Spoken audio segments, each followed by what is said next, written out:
नमस्ते दोस्तों, हमारे चैनल में आपका स्वागत है। दोस्तों, 2024 के चुनाव के 5वें चरण में मतदान हो चुका है और इसके ताज़ा और सटीक ओपिनियन पोल आ गए हैं। इस ओपिनियन पोल की मदद से हम जान सकते हैं कि 5वें चरण में किसकी सरकार बनने जा रही है और किसकी हार होगी। दोस्तों, ये जानने के लिए वीडियो के अंत तक बने रहें। लोकसभा की कुल 543 सीटों के लिए 7 चरणों में वोटिंग होती है, जिसमें से अभी तक 5 चरण पूरे हो चुके हैं। इसका मतलब यह है कि चुनाव अब लगभग समाप्त होने वाला है। अब बस 2 चरणों की वोटिंग बाकी है। इन्हीं चरणों में पता चलेगा कि 2024 का नया प्रधानमंत्री कौन होगा। दोस्तों, इस बारे में आपका क्या विचार है कि अगला प्रधानमंत्री किसे बनना चाहिए? हमें जरूर बताएं।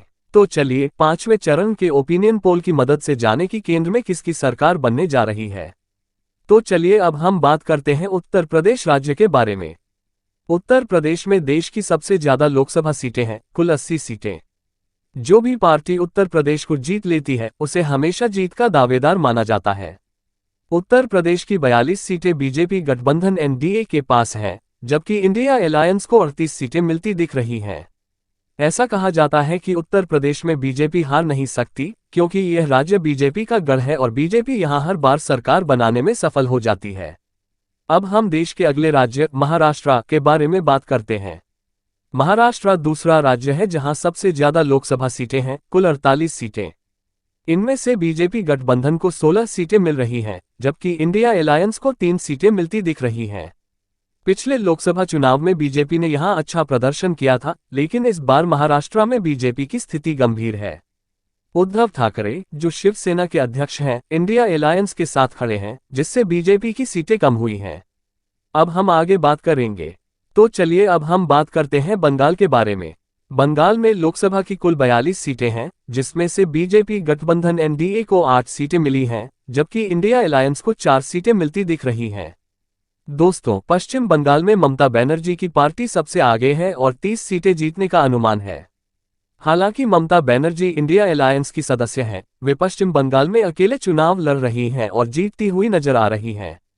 अब हम बिहार राज्य के बारे में बात करते हैं। बिहार में लोकसभा की कुल 40 सीटें हैं, जिसमें से बीजेपी गठबंधन एनडीए को 15 सीटें मिली हैं, जबकि इंडिया अलायंस को 24 सीटें मिलने का अनुमान है। दोस्तों, बिहार में भी बीजेपी की स्थिति खराब नजर आ रही है, जहां वह हारती हुई दिख रही है। अब हम बात करते हैं दक्षिणी राज्य तमिलनाडु के ओपिनियन पोल के बारे में। यहां लोकसभा की कुल 39 सीटें हैं, जिसमें से इंडिया अलायंस को 38 सीटें मिली हैं और बीजेपी गठबंधन एनडीए को एक भी सीट नहीं मिली है। तमिलनाडु में बीजेपी का खाता तक नहीं खुला है। अब हम मध्य प्रदेश के बारे में बात करते हैं। मध्य प्रदेश में लोकसभा की कुल 29 सीटें हैं, जिसमें से बीजेपी गठबंधन एनडीए को 16 सीटें मिली हैं, जबकि इंडिया अलायंस को 13 सीटें मिली हैं। पिछले चुनाव की तुलना में यहां भी बीजेपी ने काफी सीटें खोई हैं। अब तक के चुनावी आंकड़ों को देखकर लगता है कि इस बार बीजेपी केंद्र में सरकार बनाने में मुश्किल में पड़ सकती है। हर राज्य में बीजेपी की स्थिति गिरती नजर आ रही है, जिसे किसी ने उम्मीद नहीं की थी। सभी को लगता था कि बीजेपी आराम से यह चुनाव जीत जाएगी और प्रधानमंत्री नरेंद्र मोदी ने 400 पार का नारा भी दिया था, लेकिन इस चुनाव में उनकी कुर्सी खतरे में दिख रही है। अब हम कर्नाटक राज्य के ओपिनियन पोल के बारे में बात करते हैं।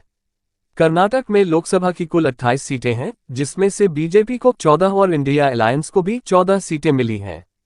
अब हम गुजरात के ओपिनियन पोल के बारे में बात करते हैं। गुजरात में लोकसभा की कुल 26 सीटें हैं, जिसमें से बीजेपी गठबंधन एनडीए को 18 सीटें और इंडिया अलायंस को 8 सीटें मिली हैं। गुजरात को बीजेपी का गढ़ माना जाता है, क्योंकि नरेंद्र मोदी यहां के मुख्यमंत्री रहे हैं, लेकिन इस बार बीजेपी को यहां भी नुकसान हुआ है। 2019 के चुनाव में बीजेपी को 24 सीटें मिली थीं, लेकिन इस बार 18 ही सीटें मिली हैं।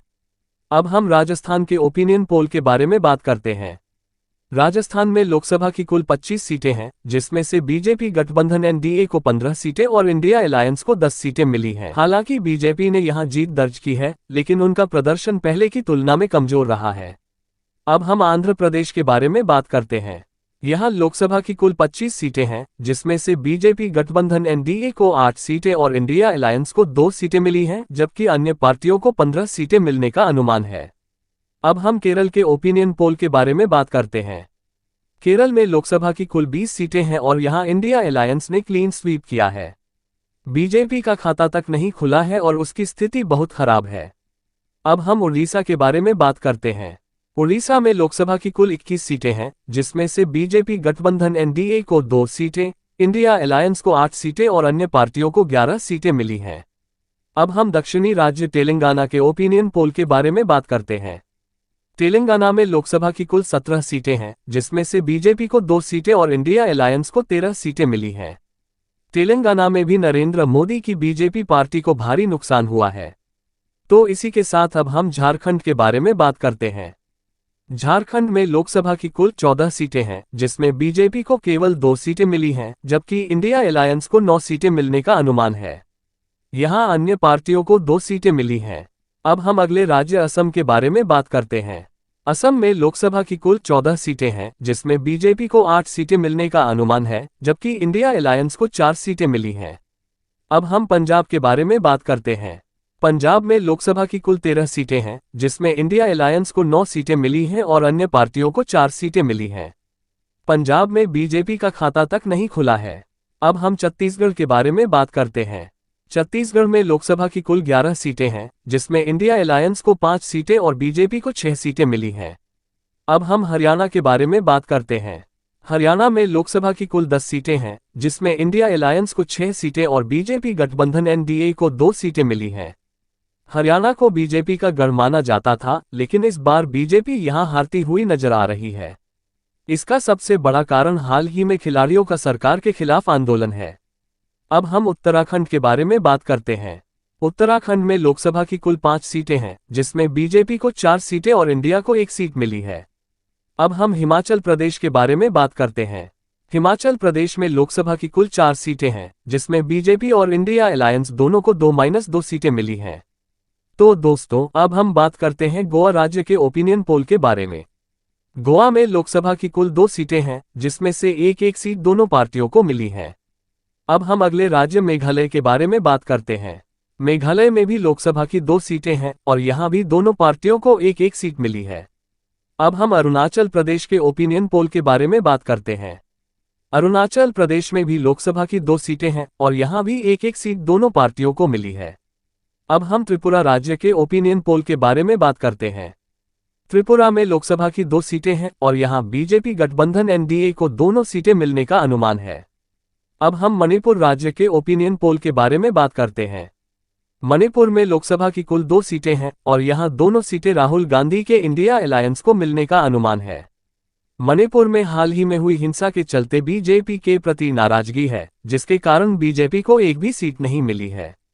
अब हम मिजोरम के ओपिनियन पोल के बारे में बात करते हैं। मिजोरम में लोकसभा की 1 ही सीट है और यह सीट अन्य पार्टी को मिली है।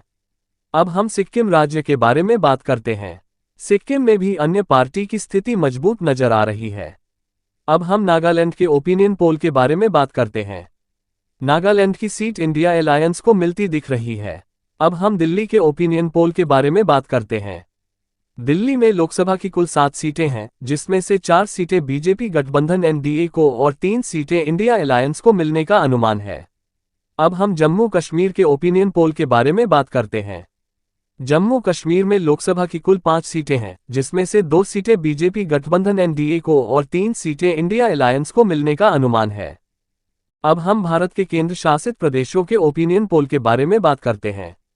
केंद्र शासित प्रदेशों में लोकसभा की कुल 7 सीटें हैं, जिसमें से 4 सीटें बीजेपी को और 3 सीटें इंडिया अलायंस को मिलने का अनुमान है। दोस्तों, अभी हमने लोकसभा की सभी 543 सीटों का ओपिनियन पोल देखा। इस पोल के अनुसार बीजेपी गठबंधन एनडीए को कुल 198 सीटें और राहुल गांधी के इंडिया अलायंस को कुल 270 सीटें मिलती दिख रही हैं।